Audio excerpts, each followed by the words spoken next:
And we are back. Now, obviously, I am still in my England kit. That is because for me, it is still last night. So, a good morning to you all, but I am still on the come down from last night's disappointment.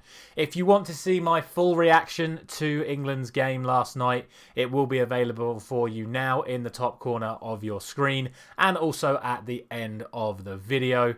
As for the rest of the day, do you know what? It was actually a really good day of World Cup action yesterday. For the neutrals, if there was, if you had full neutrality for all four games that were played yesterday, it was probably a really good day for you, because I certainly thought the first three were very entertaining. And obviously we start with Wales up against Iran, and my word, didn't the Iranians play well. Completely outclassed Wales from start to finish. A ridiculous red card, by ridiculous I mean what was Wayne Hennessy doing, trying to Seamus bro kick the Iranian player, and then obviously late drama, 2 goals way into injury time to give Iran the good start to the day. Second game, again, it looked like it was going to be routine for Senegal. They got the 2 goals, and then Qatar scored their first goal ever at a World Cup, raising the crowd, getting everyone into it, and then Senegal, of course, nicked the third. But it was great drama in that one. Then, of course, everything that happened in the Holland and Ecuador game, it looked again like Holland were going to run away with it. A great start for them, a phenomenal finish from Cody Gakpo, who is starting to look like the real deal, but not quite sure yet. Obviously, he has got 2 in his first 2, so you can't ask him to do much more than that. But then Ecuador fully merited for their equaliser, and good end-to-end action to end off that game, and it did end in a draw. And of course, as we've already said, I'm sure for the neutrals watching or for the anti-England fans watching, last night's game was a great laugh for them. But obviously for me, as an England fan, it was an absolute disgrace. And it did end 0-0. Sadly, another 0-0 at this World Cup. Let's do our usual process now. Let's run through what all these scores mean for the overall prediction series and look ahead to Matchday 7, where I think we're actually in for possibly the most entertaining day of the World Cup so far. So, as always, drop a like if you are enjoying this series. Let's get into the results. Obviously, these were the games that were played yesterday. These are the results that I went for, and these were the actual ones. Sadly, due to all of the things that did happen yesterday, it does mean I only ended up with 1 point for the Senegal-Qatar game. Not the best return on a day where it was relatively tough to call, but you would have been expecting, certainly I would say, 3 of the 4 results that ended up not happening. So, matchday score of 1 brings my tournament score now up to 14, which, to be honest, does leave me a little bit further behind where I would have liked to have been at this stage. But as always, let me know in the comments how you got on. And now let's look ahead to matchday 7, where, like I said, I think we're in for an absolute corker.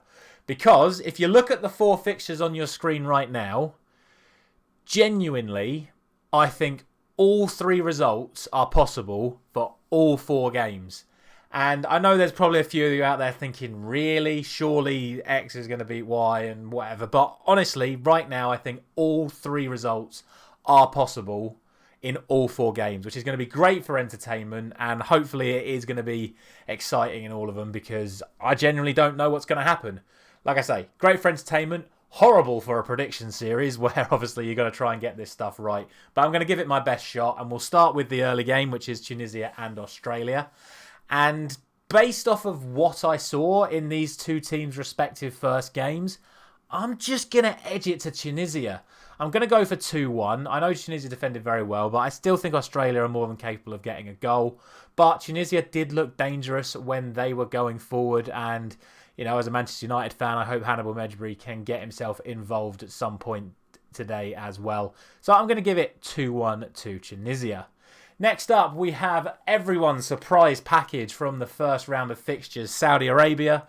They now go up against Poland. I'm sure a fair few more fans are going to be supporting Saudi Arabia for this one after they beat Argentina. I don't think it's going to be straightforward. I think this is going to be a tough one to call, like I say. Poland, I think, have a better team on paper than Saudi Arabia, but if the Saudis are able to put in the same level of performance they put in against Argentina, and Poland put in the same level of performance that they put in against Mexico, this will be another Saudi Arabia win. I'm not sure Saudi Arabia can do it back-to-back. I don't know if they have the energy to do it back-to-back. I hope they do, because it'd be great for them if they did. But I'm going to be a little bit safer, and I'm just going to go for a 1-1 draw in that one. Next up is France and Denmark. Now, the reason why I think this could go any of the three ways is because Denmark have played France 3 times over the course of the last 12 months, and Denmark have beaten France all 3 times. Twice being in the competitive format in the Nations League, which inevitably ended up with France getting relegated from their Nations League group. So there's definitely a score to settle for the French in this one. There's definitely backing for Denmark to get the win in this one. But again, I have to go on what I saw last week, which is, of course, France absolutely demolishing Australia and Denmark struggling to put a scratch on Tunisia. So I'm going to go for the French win, which I'm sure the majority, if not all of you, are going to go for. I'm going to go for 3-0.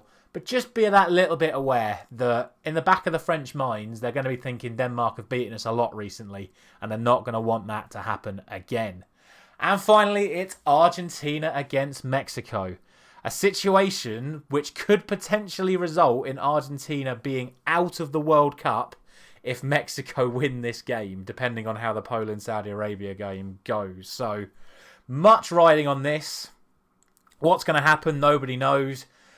Again, if it wasn't for the fact that Mexico also didn't look particularly great against Poland, I may have given Mexico a result here. But I think you have to still say Argentina win this game. And again, I think a lot of you are going to be going for Argentina. I'm going to go safe. I'm going to go 2-1.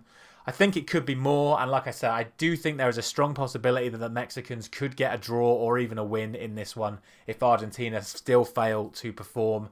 And if Mexico are watching that Saudi Arabia game, you best believe they're going to be playing a high line, which will make for good drama. So those are going to be my predictions for today.